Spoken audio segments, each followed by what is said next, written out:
Chers amis, bonjour. Alors bienvenue dans ce 10e jour du challenge des 21 jours pour booster votre charisme et votre leadership. Alors au cours de cette vidéo, je vais partager avec vous des éléments pour pouvoir vous affirmer de manière respectueuse mais de manière impactante, notamment dans des situations désagréables. Et je vais vous donner une règle générale et deux techniques particulières. Alors, je suis Bernard Guévor, je suis agent de changement et apporteur de confiance. Je suis formateur depuis 20 ans maintenant dans le domaine du développement personnel et des relations interpersonnelles. Alors la règle générale par rapport à l'affirmation de soi, c'est de prendre la responsabilité de ses actes, de ses émotions, de ses opinions.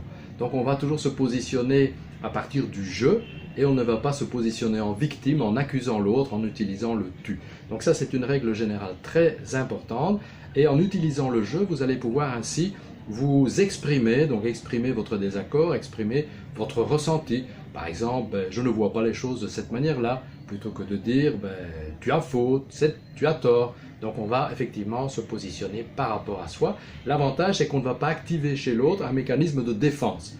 Donc tout ça est lié à notre cerveau, à notre inconscient, et lorsque l'on pointe et qu'on accuse, on réveille le mécanisme de défense. Donc en utilisant le je, vous n'allez pas faire ça. Donc voilà la règle générale. Maintenant, une autre technique que je vais vous donner pour donner du feedback basé sur les faits. Donc le feedback basé sur les faits va vous permettre justement, en partant d'une situation, de vous exprimer et d'aller un peu plus loin, éventuellement de demander une solution, de demander un changement chez l'autre. Par exemple, lorsque tu hausses la voix, je me sens agressé et je suis bloqué dans ma manière de réagir.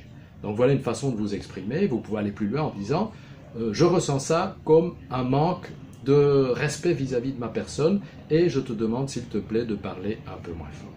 Donc voilà, on se positionne toujours à partir de soi. Donc feedback basé sur les faits, vous décrivez la situation, vous exprimez votre ressenti, vous exprimez éventuellement une conséquence, une interprétation et une demande d'action par la suite.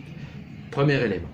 Voilà, deuxième élément que je voudrais vous donner aussi, justement quand la situation est un peu tendue au niveau émotionnel, c'est d'utiliser ce qu'on appelle la technique du coussin, de l'édredon, pour amortir l'émotion de l'autre. Par exemple, vous êtes un commercial et un client vient vers vous avec une plainte et on sent qu'il est très énervé. Comment c'est possible? Comment peut-on traiter un client de cette manière-là? Vous voyez ce que l'on a fait à mon colis? Blablabla. Bla, bla, bla. Donc la personne est très énervée, donc il ne s'agit pas de lui répondre d'emblée, mais plutôt, écoutez monsieur, je vois que vous êtes très énervé, je comprends votre situation, à votre place je pourrais probablement moi aussi être très énervé, donc expliquez-moi ce qui s'est passé.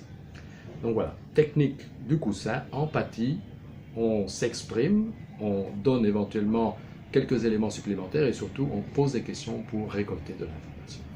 Donc voilà, on se positionne sur le jeu, on exprime son ressenti, son opinion et surtout dans les cas tendus, on utilise le coussin pour accuser-réception de ce que l'autre nous dit sans ajouter de l'huile sur le feu en lui répondant de manière un peu agressive ou en le manipulant comme nous l'avons vu dans la vidéo d'hier.